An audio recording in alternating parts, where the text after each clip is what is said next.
My son-in-law took my beloved vintage car to go for a ride and completely wrecked it, he cynically sneered. It's just scrap metal, just like you, old man. I didn't react, didn't yell.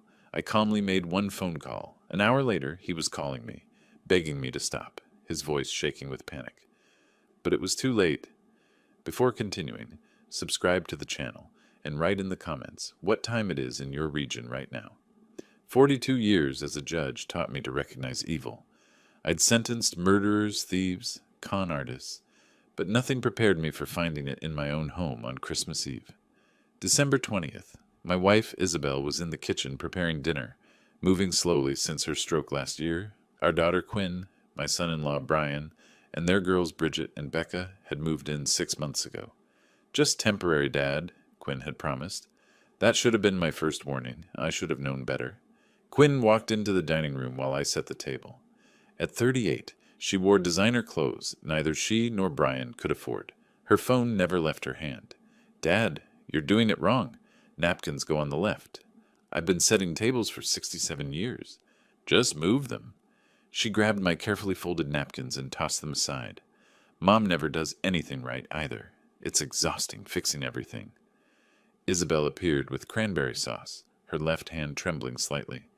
The stroke had weakened her entire left side, but she refused to let it stop her from doing what she loved. Quinn, honey, do you want to help? Mom, I'm busy. Can't you see I'm coordinating dinner? Someone has to prevent disaster. Isabel retreated, wounded. I watched something die in her eyes, and something cold settled in my chest. When did my daughter become this cruel stranger? Brian emerged from the basement, where he'd been working for 3 hours, code for video games.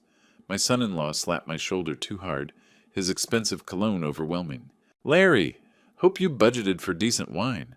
The cheap stuff gives me headaches. Same wine we always buy, Brian. Right. Maybe next year we'll upgrade, once the house sells. He winked like we were sharing a joke. I mean, if you decided to sell. This place is worth a fortune. My blood went cold, but I said nothing. The girls thundered past without greeting me. Not even hi, Grandpa. They'd learned that dismissiveness from their parents. Dinner was torture. Isabel had outdone herself. Turkey, 3 kinds of vegetables, homemade rolls. But Quinn immediately criticized, This turkey is dry. Didn't you baste it? Every 20 minutes, dear. While you two sit around being elderly, someone has to be the adult here. I set my fork down carefully, very carefully. Your mother worked hard. Show respect. Respect? Quinn's eyes went cold. Like you showed refusing my business loan or not paying for the girls' private school? Brian joined in, his voice taking on that whiny quality I'd grown to hate. You've got this huge house, retirement savings, but can't help your grandchildren? That's cold, Larry. I wanted to list everything we'd given them. Free housing, paid credit cards twice, school supplies, winter coats. But Isabel squeezed my hand under the table. Don't engage. I excused myself, needing air. The hallway was decorated with photos from happier times. When did we lose them? Then I heard it, a muffled cry from below, from the basement. My heart stopped. I moved silently toward the basement door. 42 years in court taught me to observe unseen. The door was cracked open. Through it, I saw Isabel at the bottom of the stairs, her weak left side making her stumble as she tried to climb. Quinn stood at the top, phone out, filming. Look at her trying to climb, Quinn laughed, like a drunk turtle. Pathetic, Brian added. Maybe she'll learn to mind her business. What did she want? Quinn asked. Caught us going through the safe. Stupid old bat crying about family trust? Brian's voice dripped contempt, like it won't be ours when they finally kick it. My hands shook. 42 years of dispensing justice, and I'd never felt rage this pure, this white hot. Quinn leaned down. Mom, if you want up, you'll have to beg. Quinn, please, my heart medications. You need to learn your place, old woman. My daughter's voice turned monstrous. This is our house now. You're just taking up space. And if you tell Larry, Brian added, we'll tell everyone you're having another stroke. Confused, delusional. We've already talked to our lawyer about conservatorship. They slammed the door. The lock clicked. I stood frozen. My daughter, the little girl I'd held taught to ride a bike, walked down the aisle, had just locked my disabled wife in a cold basement.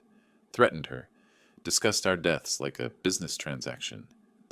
From the dining room, I heard Quinn lie smoothly. She went to lie down. You know how she gets. The girls barely acknowledged it, already back on their phones. 42 years on the bench, I'd seen evil. Sentenced it. But never in my own home, wearing my daughter's face.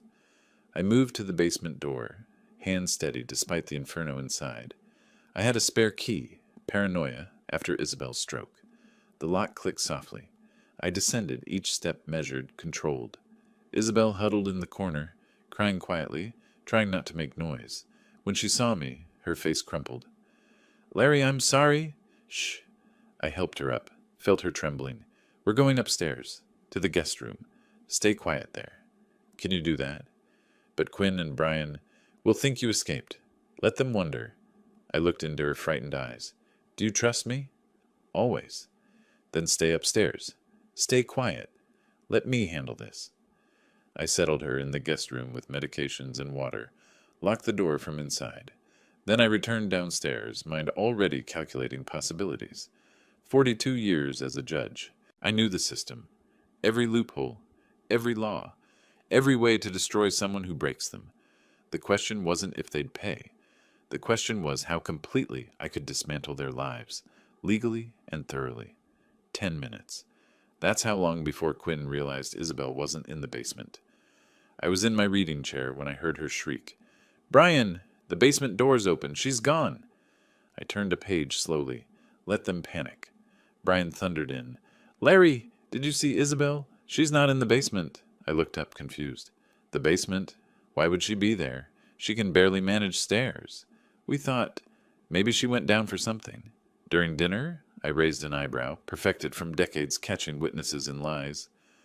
"That doesn't make sense, Brian." Quinn appeared, face flushed. For the first time, genuine emotion. Fear. "Dad, we need to find Mom. She might be confused, wandering. My wife is recovering from a stroke, Quinn. She's not senile. But if you're worried, let's search together." The doorbell rang. Our neighbors, Tom and Patricia Chen, holding Christmas pudding. Perfect timing. "Tom, Patricia, come in." Patricia held out the pudding. "We know you're having dinner, but... Oh, is everything all right? You look upset, Quinn." Quinn's face transformed instantly. Fear vanished, replaced by perfect concern. "Patricia, I'm so glad you're here. We can't find Mom. She was helping with dinner, and now she's just... gone." "Gone?" Tom looked worried. "Have you called..." "We're searching now," Brian interrupted. "Larry, check the garage. Patricia, could you look in the kitchen?" I watched them orchestrate the search. Quinn wringing hands. Brian organizing urgently. Masterful performance. Sociopathic, but masterful. "I'll check upstairs. Isabel sometimes rests in the guest room when overwhelmed." "Good idea, Dad." Quinn's false warmth dripped. "We'll search down here." I climbed slowly, knocked on the guest room door, slipped inside. Isabel sat on the bed, eyes red. Are they looking for me? Very dramatically. Our daughter has quite a talent for deception. What are we going to do? Right now? Nothing. We let them search. We let them worry. Then you're going to wake up from a nap, confused about why everyone's upset. I don't understand. You will. When you go downstairs, pretend nothing happened. You came up for a nap. Don't remember anything about the basement. You want me to lie? I want you to survive. What they said, conservatorship, our deaths, this house being theirs. We need time to figure out what they've done. You think it's more than tonight? I know it is. The bank account Quinn helped with that we can't access. Documents Brian had me sign. Your misplaced medications. This isn't impulsive. It's calculated. Isabel went pale. If they convince people I'm incompetent, they control everything. But they made a mistake tonight. They showed their hand too early. Now I know what I'm dealing with. What are you going to do? 42 years watching people destroy themselves through greed. I'd sentenced them. But I'd always been bound by rules, procedure. I wasn't bound anymore. Document everything, every conversation, every lie, every threat. Then use the law, the same law I upheld my entire career, to make them face consequences. Larry, their family, no. Harder than intended. Family doesn't lock disabled women in basements. Whatever they are, they stopped being family when they chose greed over love. Downstairs, Quinn's manufactured panic rose. We should call the police. She could be anywhere. Isabel stood, smoothing her dress. How do I look? Like someone who just woke from a nap. She managed a weak smile. Then let's convince them I'm confused. We descended together. The Chens saw us first. Isabel, thank goodness. Patricia rushed over. Worried? Why? Isabel blinked. I came upstairs for a rest. The cooking tired me.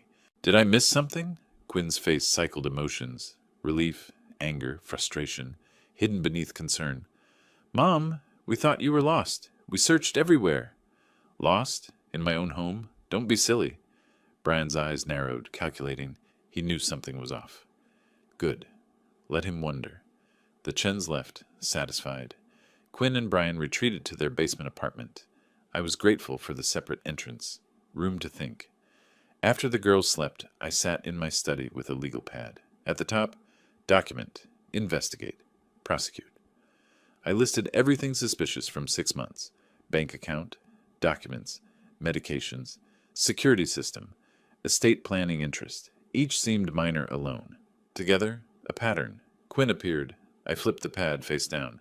Dad, can we talk? Of course. I gestured to the chair where hundreds had sat, explaining legal troubles. What's on your mind? I wanted to apologize for earlier, at dinner. I was stressed, took it out on you and Mom. That wasn't fair. Smooth apology, practiced. But her eyes watched me, measured my reaction, looked for weakness. Strategy, not remorse.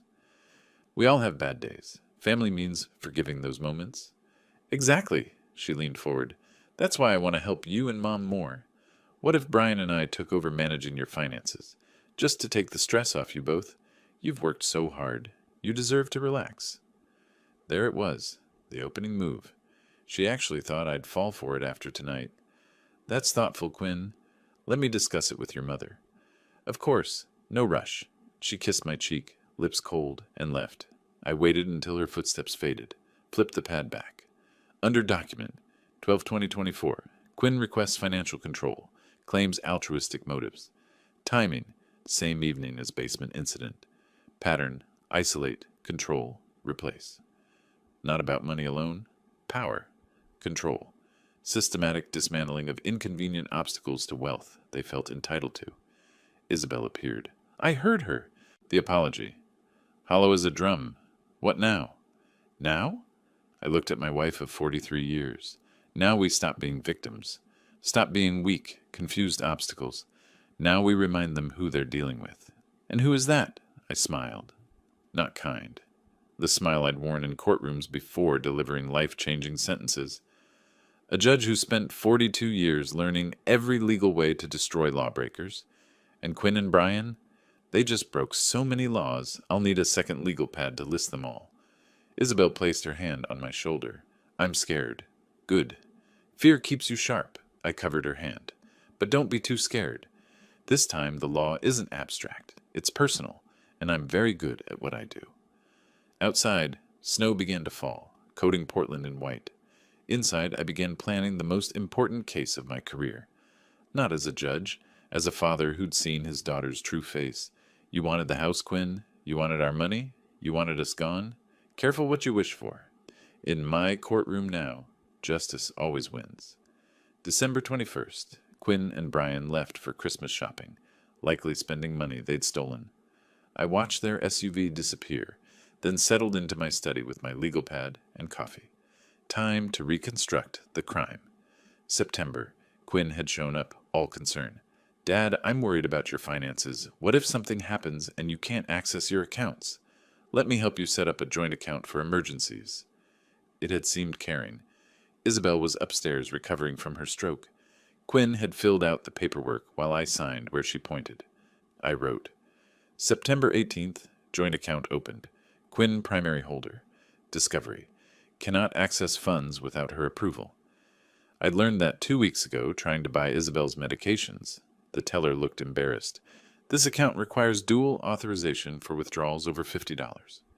$50. They'd left me $50 of my own money.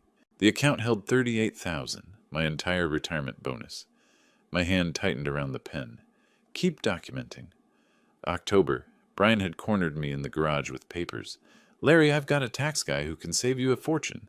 Just needs signatures. The deadline's today. I'd been changing oil, hands covered in grease. Let me read them. Standard stuff. My guy's waiting. You trust me, right? Family? That weapon. Family. I'd signed without reading. I wrote, October 12th. Signed tax documents from Brian. Never received copies. Never saw again. Contents unknown. What had I actually signed? Power of attorney, property transfers, then Isabel's medications. November, she'd gotten weaker, more confused. Quinn had been helping with her pills. Isabel, did you take your blood pressure medication? Quinn said I didn't need it today. Too many pills were making me confused. I checked the bottles.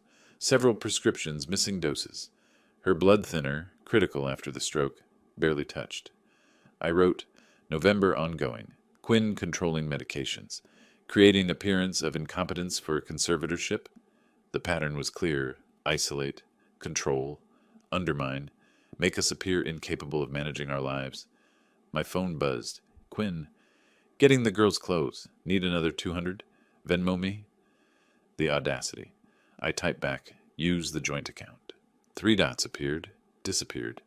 Then, that's for emergencies, Dad. Don't be difficult. Don't be difficult. I set the phone down and continued writing. Every manipulation. Every time Brian borrowed tools and never returned them. Every time Quinn rearranged our furniture, changed our routines, made decisions as if this were already her house. The basement wasn't an aberration. It was escalation of systematic abuse, building for months. Isabel appeared, moving slowly with her cane. What are you doing? Building a case. Do you remember when Quinn started helping with medications? Early November. She said I was confused about dosages. Isabel's face crumpled. Was I? Am I losing my mind? No, you're being manipulated. Quinn deliberately interfered with your medications to make you appear incompetent. Why would she? She stopped. We both knew why. How much did we tell them this house is worth? You finally told Brian. 1.5 million. 1.5 million. Enough to justify fraud. Enough to justify locking your mother in a basement. I returned to my pad. The pattern extended beyond finances and medications. Quinn had been cutting us off from friends.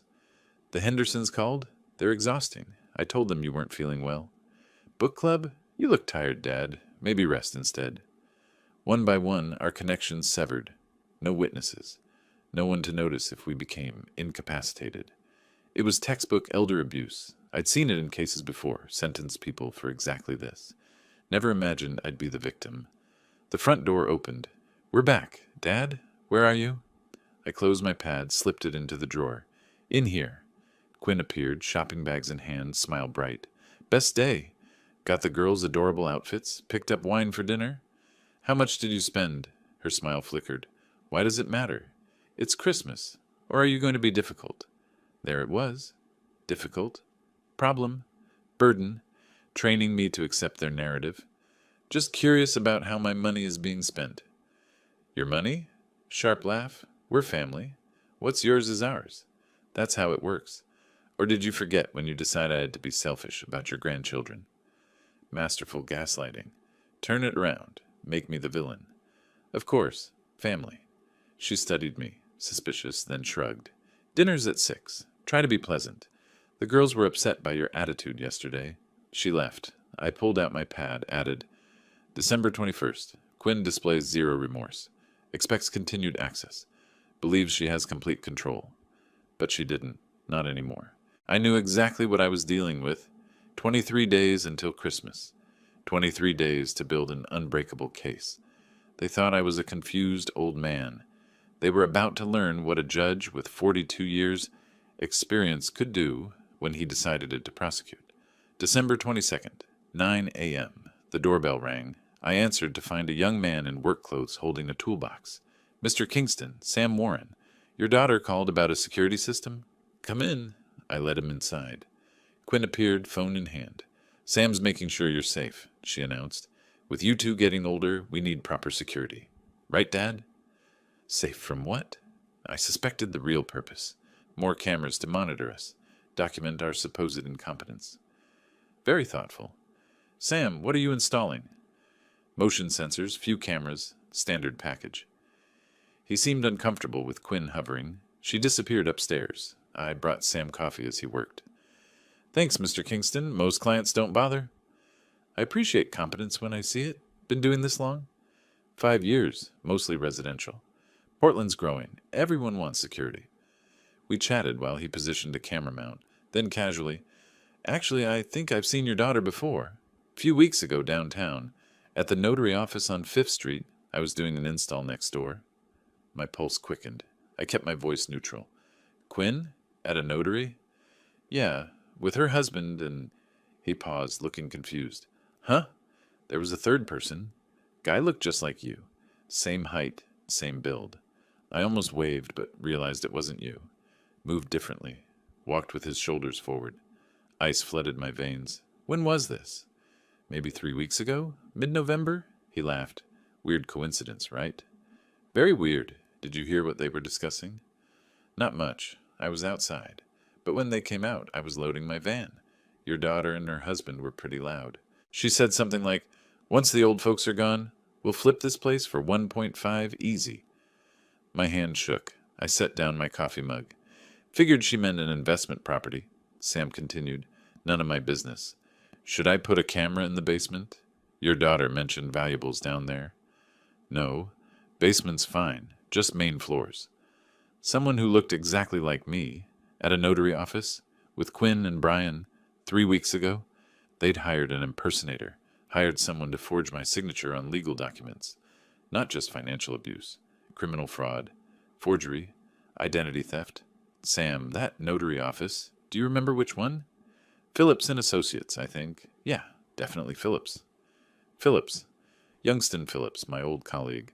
15 years working together before he started his practice. He'd know my signature anywhere, unless Quinn and Brian went to a different notary in the building, someone who didn't know me. Thanks, Sam, that's helpful.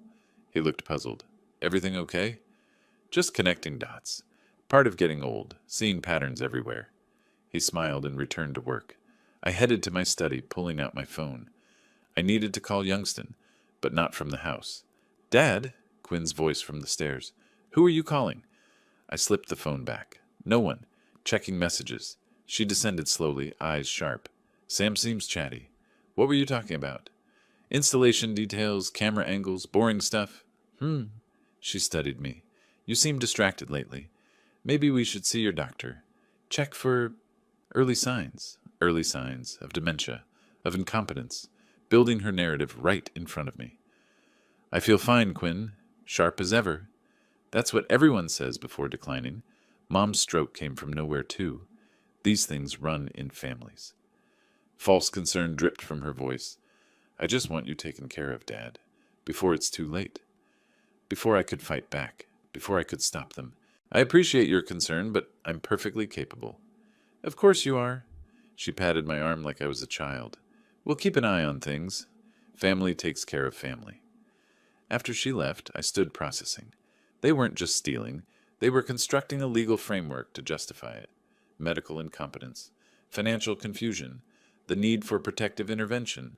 Brilliant in a sociopathic way. Create the appearance of decline, then swoop in as concerned children taking control for our own good. By the time anyone questioned it, they'd have power of attorney, conservatorship, everything, and if we protested, more evidence of our confused, paranoid state. I returned to my study. December 22nd. Sam Warren witnessed Quinn Bryan with my impersonator at Notary November. Overheard conversation about selling house for 1.5. Once old folks gone. Quinn now suggesting medical incompetence. Systematic fraud with long-term planning. I needed proof. Court-admissible proof. Sam's testimony would help, but I needed more. Those forged documents. The full scope. My phone buzzed. Unknown number. Mr. Kingston, this is Sam Warren. Got your number from the work order. Sorry if out of line, but something felt off. If you need anything, witness statement, whatever, happy to help. My dad got scammed by his caretaker. I know the signs. An unexpected ally. Someone who saw through the facade. I texted back, Thank you, Sam. I may take you up on that. What you told me was very valuable. Immediate response. Those people aren't right. The way your daughter talked when she booked this job, I almost didn't take it. Trust your gut. I deleted the messages, cleared history. Paranoid? Maybe. But paranoia kept me alive. Quinn and Brian thought they'd been careful. They'd underestimated one critical factor. I'd spent 42 years watching criminals make mistakes. I knew every tell, every pattern, every overconfidence leading to exposure. First error, showing their hand with the basement incident. Second, hiring Sam Warren, who had personal elder abuse experience. Third, being careless enough to discuss plans where witnesses could hear. How many more errors? How many more pieces of evidence waiting to be discovered? 3 days until Christmas. 3 days to gather proof, build my case, prepare my strike. They wanted me to look incompetent, confused, perfect. Let them think their plan was working. The best trap is one the prey walks into willingly, convinced they're the predator. I'd spent 4 decades setting courtroom traps. This would be my masterpiece. December 23rd, early morning, I told Quinn I was going to the pharmacy for my blood pressure medication. She barely looked up from her phone. Instead, I drove to 5th Street downtown to the building Sam had mentioned, Phillips and Associates, 3rd floor. I took the elevator up, watching each floor number light like a countdown to truth. The reception area was modest. A young woman at the desk smiled. "Can I help you?" "I'd like to see Youngston Phillips. Tell him Larry Kingston is here." Her eyes widened slightly. Recognition.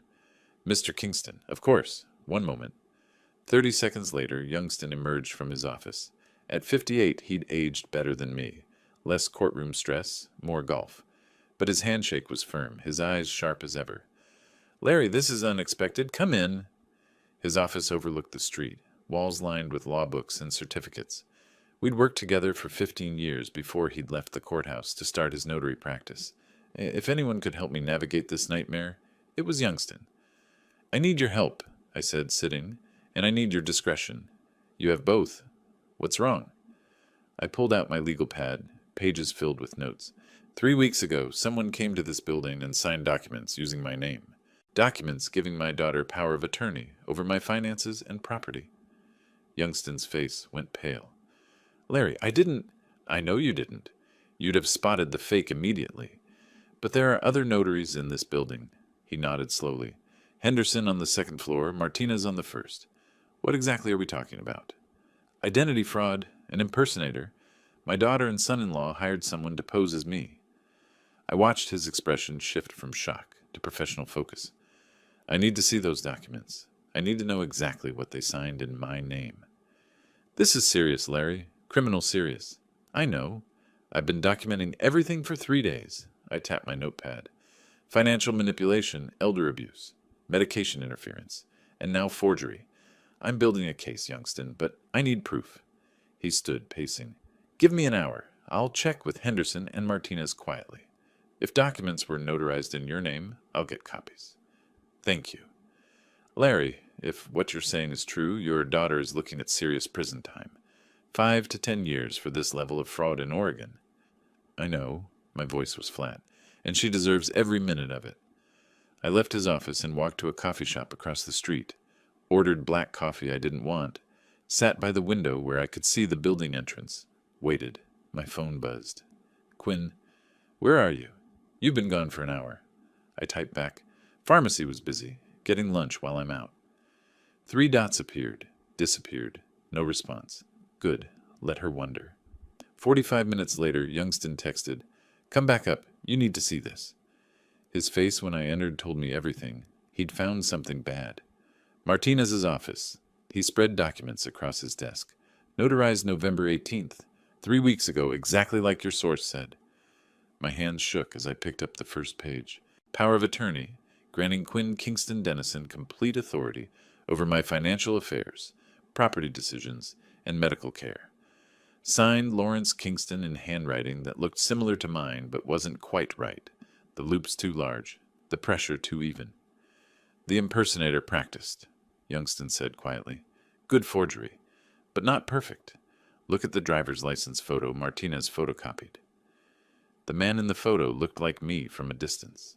Same age, same build, same gray hair. But the eyes were wrong, too close together, and the driver's license itself was fake. Wrong hologram pattern for Oregon. Martinez is 73, semi-retired, Youngston explained.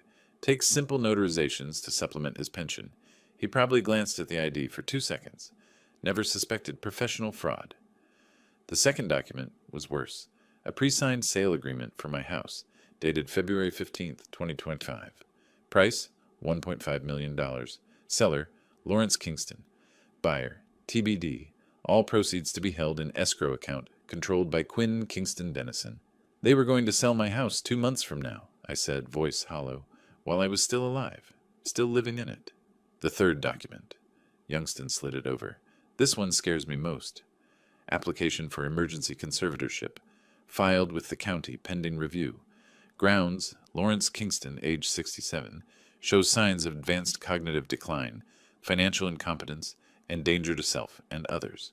Requires immediate protective intervention. Quinn had signed this one personally, her real signature, her real intent. Documented proof she was planning to have me declared legally incompetent. Look at the timeline, Youngston said, pulling up his calendar. November 18th, they forge the power of attorney. December 15th, they file for conservatorship. If granted by January 15th, they'd have complete control. They could put you in a facility, sell your house, access all your accounts. All perfectly legal because you'd be declared incompetent. And Isabel? Spouse of incompetent person. She'd have no standing to challenge it, especially with her stroke history. They'd claim she's as confused as you are. Everything clicked into place. The medication interference, making Isabel appear weak and confused. The isolation from friends, eliminating potential witnesses. The gaslighting, training us to accept our own supposed incompetence. This wasn't just theft. It was a complete legal takeover, planned months in advance. I need copies of everything, I said. Every document, every photo, every filing. Already done. He handed me a thick manila envelope. Larry, you need to move fast. The conservatorship hearing is scheduled for January 10th. If you don't challenge this before then, I will. I'm meeting with an attorney tomorrow. Good. You'll also need these. He pulled out additional papers. Affidavit from Martinez stating he notarized these documents. Verification that the ID was fake. Timeline documentation. Everything you need to prove fraud in court. I stood, envelope in hand, feeling its weight. Evidence. Real, documented evidence. Thank you, Youngston. I won't forget this. One more thing. His voice stopped me at the door. Be careful, Larry. People who plan this level of fraud don't stop when caught. They escalate. Your daughter is capable of this, he gestured at the documents, which means she's capable of worse.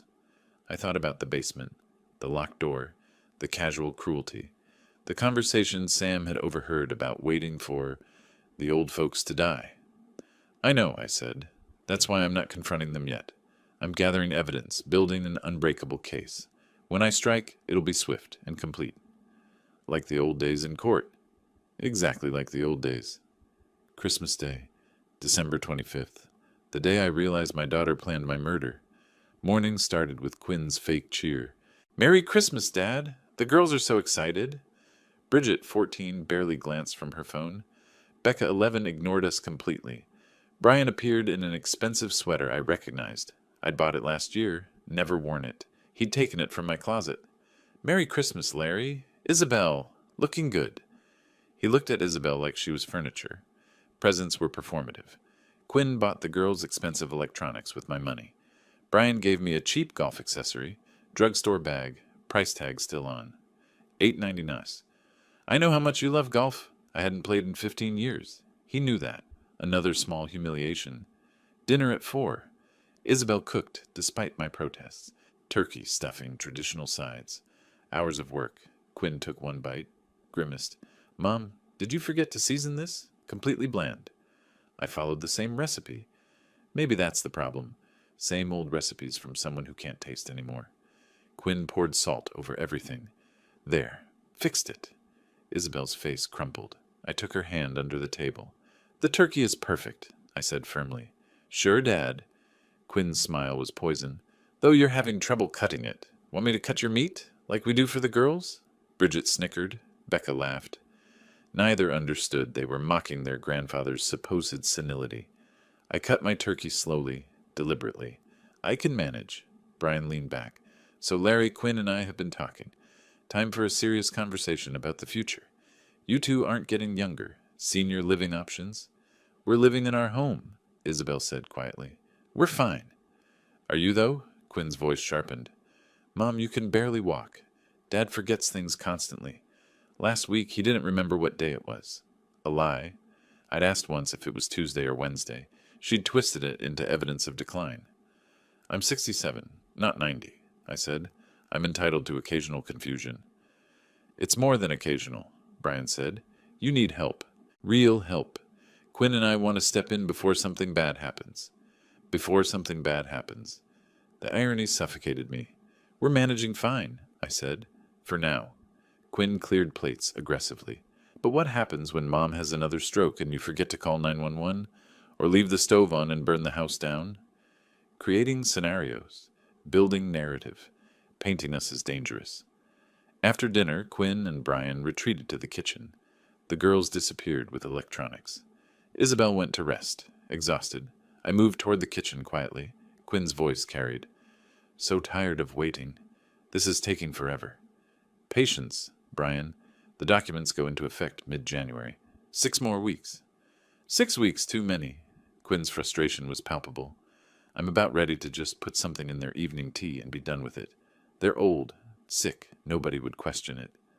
My blood turned to ice, poisoning us, casually, like discussing breakfast. Don't be stupid, Brian's warning. That's how people get caught. We stick to the plan. January 15th, conservatorship goes through. We move them to a facility. They'll be declared incompetent. We'll have full control. And nature takes its course. Nature takes its course? Quinn laughed bitterly. They could live 10 years. I'm not waiting. You won't have to. Those places aren't focused on keeping people healthy. Little neglect here, missed medication there, stress from the move, meaningful pause. I give them 6 months. Max once institutionalized, all natural. And if someone questions it, who'll question it? We're concerned children who tried everything. We have documentation, medical reports, legal conservatorship. We're the heroes, Quinn sighed. Fine, but if they make it to January, we're accelerating. I want my money, my house, them gone. You'll get all 3. Just be patient. I backed away silently, each word branded into memory. Not just theft, not just fraud. Murder. Planned, premeditated murder, disguised as concerned care. I returned to my study, hands shaking. December 25th, 7:30 p.m. Overheard Brian. Quinn suggested poisoning. Brian outlined plan, conservatorship. January 15th, forced institutionalization. Death through neglect within 6 months. This is conspiracy to commit murder. My daughter, little girl I'd taught to ride a bike, whose nightmares I'd chased away, was planning my death. And she was stupid enough to discuss it where I could hear. I should call police. But what did I have? An overheard conversation. No recording, just my word against theirs. And they'd call me confused, paranoid, delusional? No. I needed ironclad proof, witnesses, documentation, a case so airtight no jury could ignore it. Tomorrow I'd call Ruth Pearson, the attorney Youngston recommended. Family law specialist, elder abuse experience. She'd know how to proceed. The conservatorship hearing was January 10th. 15 days to build my case, gather evidence, strike first. 15 days to save our lives. Isabel appeared, pale and shaking. Larry, I don't feel well. Quinn gave me my evening medications, but I feel strange. Fear spiked. I took the pill bottle, read the label. Wrong dosage. Twice what she should take. Did you take these? Not yet. Something felt off. I pocketed the pills. Don't take anything Quinn gives you. Nothing. I handle all medications now. Larry, what's happening? I pulled her close, felt her trembling. We're in danger. Real danger. But I'm going to protect us. I promise. Outside, snow fell. Inside, my daughter and her husband celebrated Christmas, drinking wine bought with my money in a house they planned to steal, discussing deaths of the people who'd given them everything. But they'd made a critical error. They'd underestimated the man they were destroying. I wasn't a confused old victim. I was a judge who'd spent 42 years prosecuting criminals, and I knew exactly how to build a case that would destroy them completely. Merry Christmas, Quinn. Enjoy it. It's your last as a free woman. December 26th, the day I started fighting back, I called Ruth Pearson at 8 a.m., an attorney I'd worked with years ago, sharp, relentless, specialized in family law and fraud. If anyone could help, it was Ruth. Larry Kingston, she answered, surprised. It's been what, 3 years? 4. Ruth, I need your help, and I need it yesterday. Come to my office. 1 hour. Her practice was downtown, 20th floor. Ruth was 52, steel gray hair, eyes that missed nothing. She gestured me to a chair. Talk to me. I laid out everything. The basement incident, financial manipulation, forged documents, the Christmas conversation about poisoning. I showed her my notes, Youngston's evidence, my timeline. Ruth's expression shifted from interest to shock to cold fury. They discussed poisoning you on Christmas. In my kitchen, while eating food my wife cooked. Larry, this is beyond elder abuse. This is conspiracy to commit murder combined with identity theft. Fraud. Forgery. She pulled out a legal pad. We need to move fast. Conservatorship hearing is January 10th? 15 days. Then we file first, today. Emergency injunction to freeze all accounts they control. Void the forged power of attorney. Block the conservatorship petition. She was already writing. We'll also report to Adult Protective Services and the DA. Criminal charges. How strong is our case? With what you have. Ironclad. The forged documents, witness testimony from Sam Warren, the fake ID Martinez photographed, prosecutable fraud. Add the Christmas conversation, and we're looking at serious prison time. Good? Ruth looked up. Larry, are you prepared? Your daughter could go to prison 5 to 10 years. Your son-in-law, too. Your grandchildren will know. My daughter locked my wife in a basement, discussed my murder over Christmas dinner, forged my signature to steal my house. I met Ruth's eyes. She stopped being my daughter when she decided greed mattered more than family. Now she's just a criminal who needs consequences. Ruth nodded.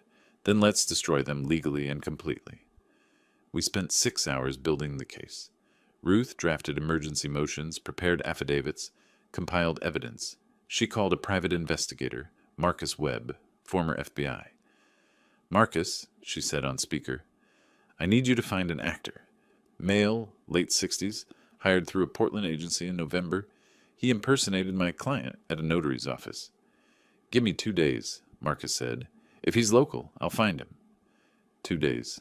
December 28th. Still time before New Year's. What about surveillance? Ruth asked. You mentioned cameras?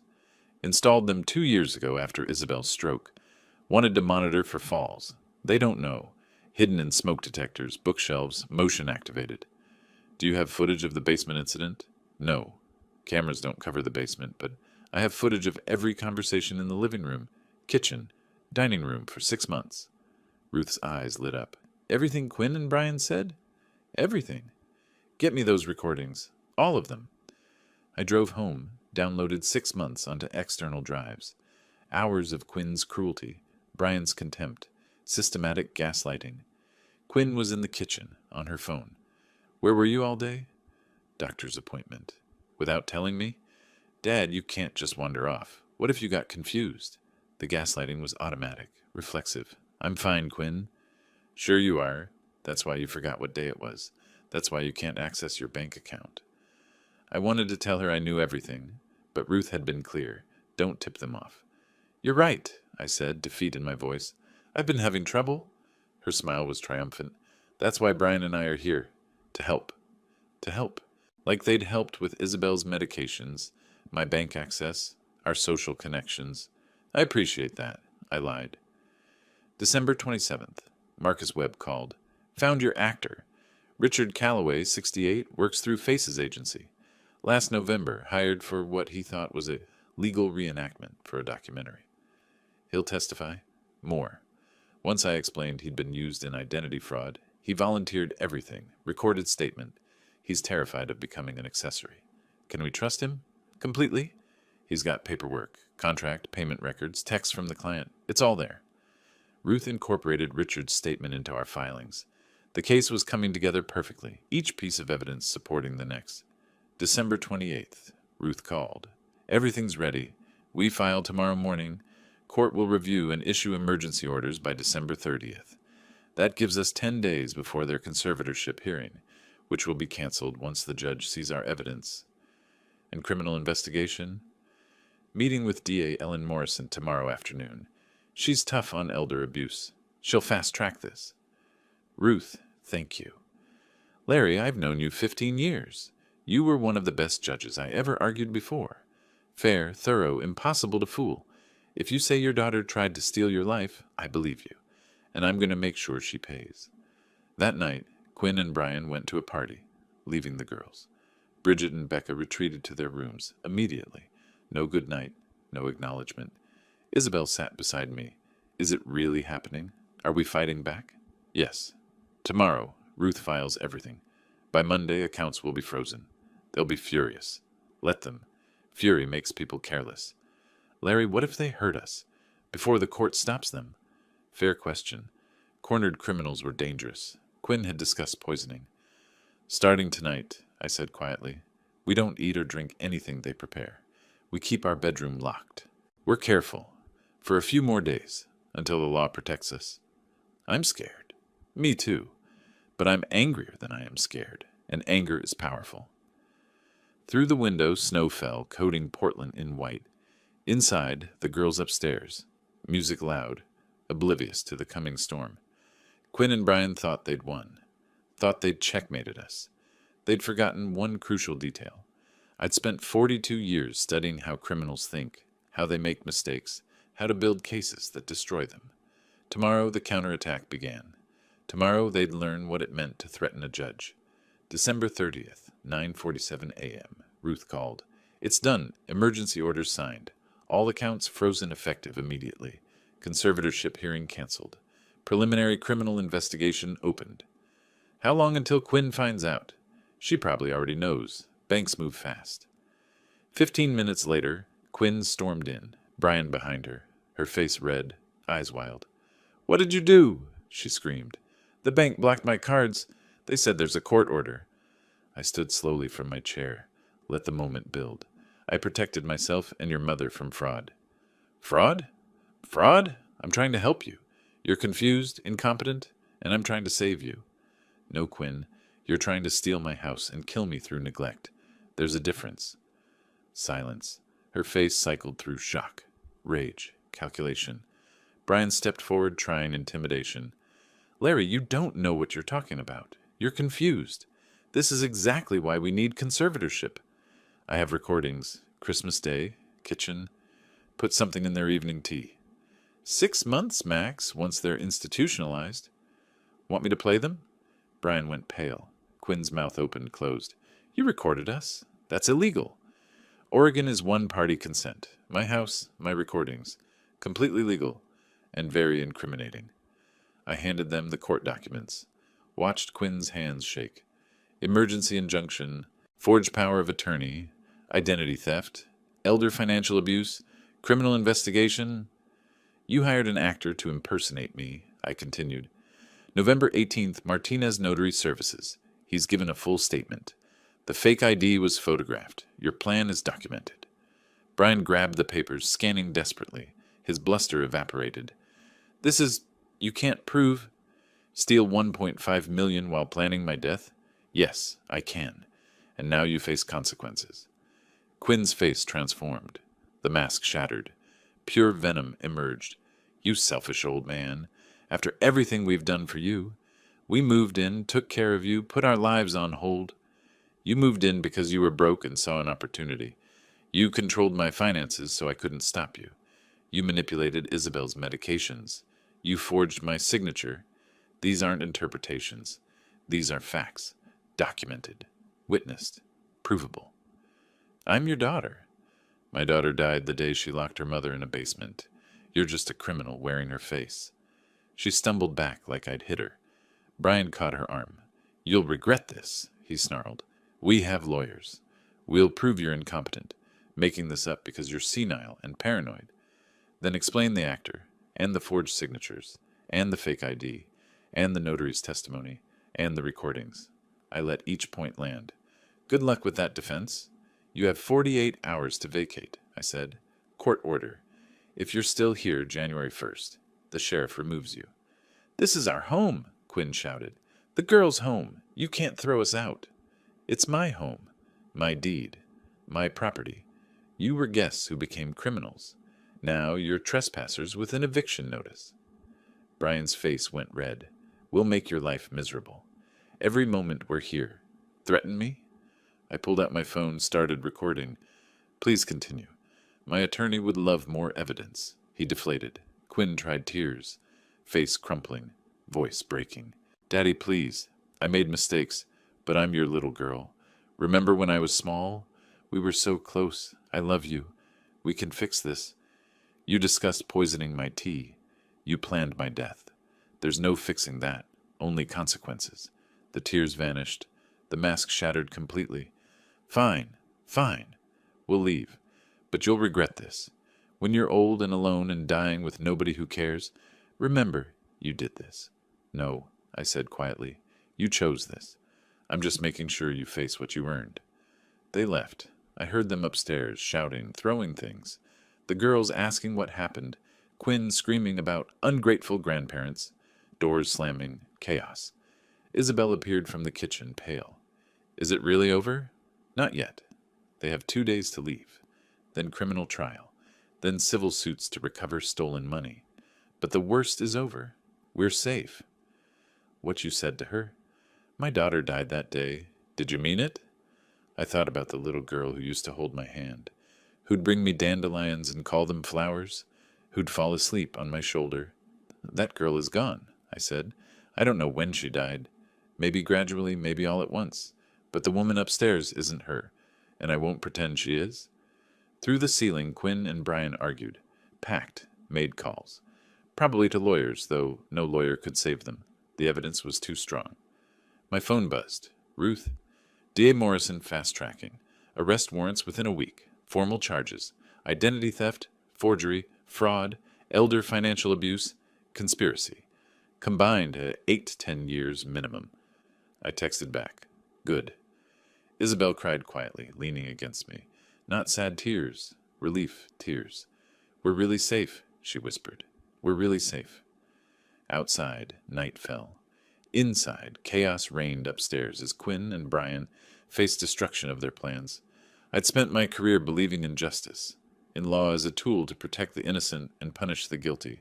But some people don't change. Some choose cruelty over kindness, greed over love. Quinn had made her choice. Now she'd live with mine. Tomorrow, my daughter and her husband would begin paying for their crimes. January 1st, 2025. New Year's Day. The deadline passed. Quinn and Brian were still here. I called the sheriff's office at 8:01 a.m. This is Lawrence Kingston. I have a court-ordered eviction that expired at midnight. The occupants refused to vacate. The deputy arrived at 10 a.m. Quinn met him at the door, all tears and confusion. Officer, there's been a mistake. This is a family matter. My father is elderly, confused. The deputy handed her the court order. Ma'am, you have 1 hour to remove yourself and your belongings. If you're still here at 11, you'll be arrested for trespassing. Her face went white. You can't be serious. We have children. Where are we supposed to go? That's not my concern, ma'am. 1 hour. They left at 10:52, loading suitcases with furious energy. Bridget and Becca crying. Quinn shooting me looks of pure hatred. Brian swearing under his breath. I watched from the window. Isabel beside me. Said nothing. Just watched. At 10:58, Quinn came back. One last attempt. Dad, please. Think about what you're doing. We're family. We can fix this. I'm not destroying family, I said quietly. I'm removing criminals from my property. There's a difference. The girls will remember this. They'll remember their grandfather threw them out. Is that your legacy? No. My legacy is teaching them that actions have consequences. That crime doesn't pay. That justice matters. Quinn's face twisted with rage. You'll rot alone, you miserable old man. Better alone than surrounded by people planning my murder. I closed the door. January 8th. The courtroom. Ruth had prepared me. The formal eviction hearing, the presentation of evidence. Judge Sarah Chen presided. Mid-50s. Tough, but fair. Ruth presented methodically. Each piece of evidence building on the last. Your Honor, The defendants engaged in systematic elder abuse spanning 6 months. Exhibit A, financial records showing unauthorized access. Exhibit B, forged power of attorney.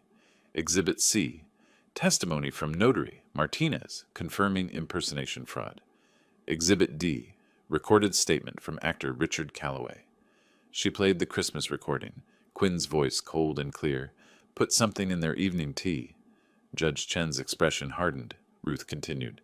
Exhibit E, 6 months of video surveillance showing verbal abuse, medication manipulation, systematic gaslighting. Exhibit F, medical records showing Isabel Kingston's medications were being withheld. Gerald Hutchins, Quinn's lawyer, tried to object, claimed entrapment, argued Quinn was helping confused elderly parents. Each objection fell flat against the mountain of evidence. Judge Chen called a recess. When she returned, her face was set. I've reviewed all evidence. The scope and premeditation of this fraud is staggering. She looked directly at Quinn and Brian.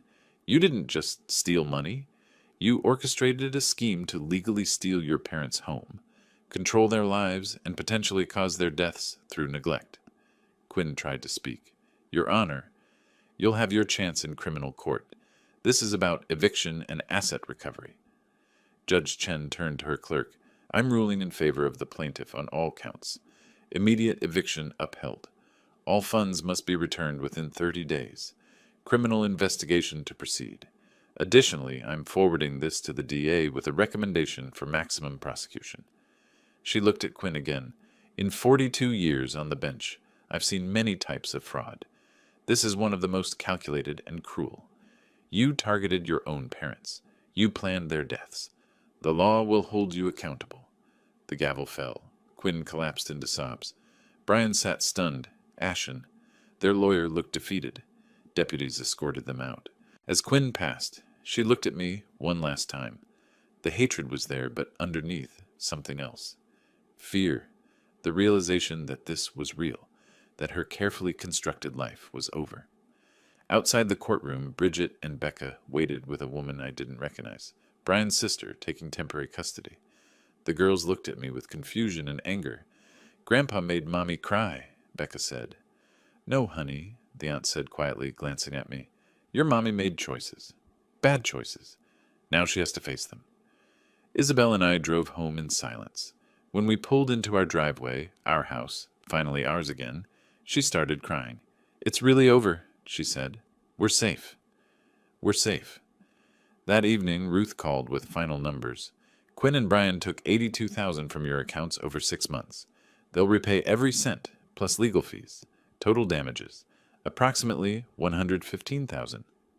Will we see it? Eventually, after criminal trial, after they serve their time. It might take years, but yes. Years.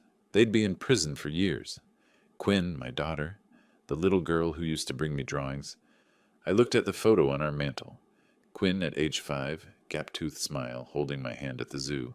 When had that child disappeared? Larry? Isabel's voice pulled me back. What are you thinking? That I did the right thing. That justice matters. That the law worked exactly as it should. No regrets? I thought about Quinn crying in court, about Bridget and Becca displaced, about the family I'd lost. No, I said finally. No regrets. They made their choices. I made mine, and I'd make them again. Outside, Portland was cold and dark. Inside, our home was warm and safe and ours again. Justice had been served. The law had protected us.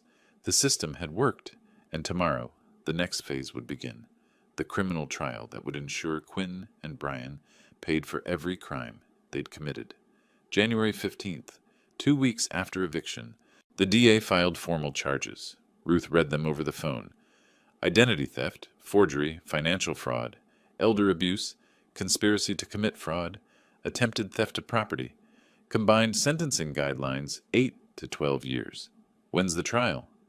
February 20th. They're pleading not guilty. Full trial. Jury selection, testimony, the whole process. Are you prepared to testify? I've been preparing my entire life. The weeks passed in strange normalcy.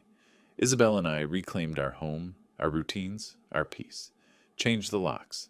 cleaned out Quinn's old room, donated her things, erased the physical evidence of her presence, but some things couldn't be erased. The memory of her voice discussing my murder, the knowledge that my own child had been capable of such cruelty. February 15th, 5 days before trial, Quinn called from a number I didn't recognize. Dad, her voice was small, broken. Please, I need to talk to you. We have nothing to discuss. I'm begging you. Drop the charges. Tell the DA you forgive me. I'll pay back the money. I'll apologize. Anything. Please don't send me to prison. You discussed poisoning me, Quinn. You planned my death. There's no apology for that. I was angry. I said things I didn't mean. You said them multiple times. You planned them methodically. You hired an actor, forged documents, manipulated medications. That's not stress. That's calculated cruelty. I'm your daughter. My daughter died the day she locked her mother in a basement. You're just a criminal wearing her face. Silence. Then, I hope you're happy. You destroyed your own family. You destroyed this family the moment you chose money over love. I'm just making sure you pay for it. I hung up, blocked the number. February 20th, the trial. The courtroom was packed. Ruth presented our case with surgical precision. Every piece of evidence, every witness, every recording. Richard Calloway testified about the impersonation. Sam Warren described the overheard conversation. Youngston Phillips explained the forged documents. I testified for 3 hours, walked through every incident, every manipulation, every threat. Gerald Hutchins tried to make me seem vindictive. Mr. Kingston, isn't it true you and your daughter had a contentious relationship? No. I disapproved of her criminal choices. There's a difference. But you admit you're angry with her? I'm not angry. I'm disappointed, and determined to ensure justice is served. The jury heard the Christmas recording, heard Quinn discussing poisoning, heard Brian planning our deaths through neglect. I watched the jurors' faces, saw shock, disgust, anger. The trial lasted 4 days. On February 24th, the jury deliberated for 2 hours. Guilty on all counts. Quinn sobbed. Brian sat frozen. Sentencing was set for March 15th. March 15th, sentencing day. Judge Chen reviewed the case. The defendants engaged in one of the most egregious cases of elder abuse I've encountered. They didn't just steal money. They planned murder disguised as care. She looked at Quinn. Ms. Kingston Dennison, you targeted your own parents. You locked your disabled mother in a basement. You discussed poisoning your father. The cruelty is incomprehensible. Quinn tried to speak. Judge Chen raised a hand. Nothing you say will change this sentence. You will serve 10 years in state prison, followed by 5 years probation. Mr. Dennison will serve 8 years. You will both pay full restitution of $115,000, plus court costs. The gavel fell. Final. Absolute. Deputies led them away. Quinn looked back once. I met her eyes. Felt nothing. Just cold certainty that justice had been done. March 20th. Quinn's last day before prison transport. She was allowed to collect remaining items from storage. She came to the door. I opened it, but didn't invite her in. 5 minutes, I said, to get your boxes. That's all. She looked older, thinner, broken. Dad, please. I'm your daughter. I know I did terrible things, but I'm still your little girl. Tell me you forgive me. Tell me you still love me. I looked at this stranger wearing my daughter's face, thought about the little girl with the gap-toothed smile, thought about the woman who'd locked Isabel in a basement. My daughter died the day she locked her mother in a basement, I said quietly. You're just a criminal who looks like her. She stepped back like I'd slapped her. How can you be so cold? I spent 42 years learning to separate emotion from justice, to judge actions, not intentions. You committed crimes. Now you pay the price. That's not cold. That's fair. You really feel nothing for me? I feel sad for the daughter I lost, but she's gone, and you killed her. Quinn stood there, tears streaming, waiting for me to crack, to soften, to relent. I didn't. Finally, she turned away, got her boxes, left. I closed the door, locked it, turned to Isabel waiting in the hallway. It's done, I said. How do you feel? Certain that we did the right thing, that justice was served, that the law worked. Isabel hugged me. We stood there in our home, truly ours again, in silence. Through the window, I watched Quinn's car disappear down the street, taking her to whatever future she'd created for herself. I'd spent my life believing in justice, in the law as a tool to protect good people and punish bad ones. Today proved I'd been right. The system had worked. The innocent were protected. The guilty were punished. And if Quinn someday truly understood what she'd lost, what she'd destroyed, what she'd chosen, then maybe someday she'd become something other than a criminal wearing my daughter's face. But that was her journey, not mine. I closed the curtains, took Isabel's hand, and walked back into our home. Justice had been served, and I was finally at peace. If you like this story, please like this video, subscribe to the channel, and share your impressions of this story in the comments. To listen to the next story, click on the box on the left. Thank you for watching.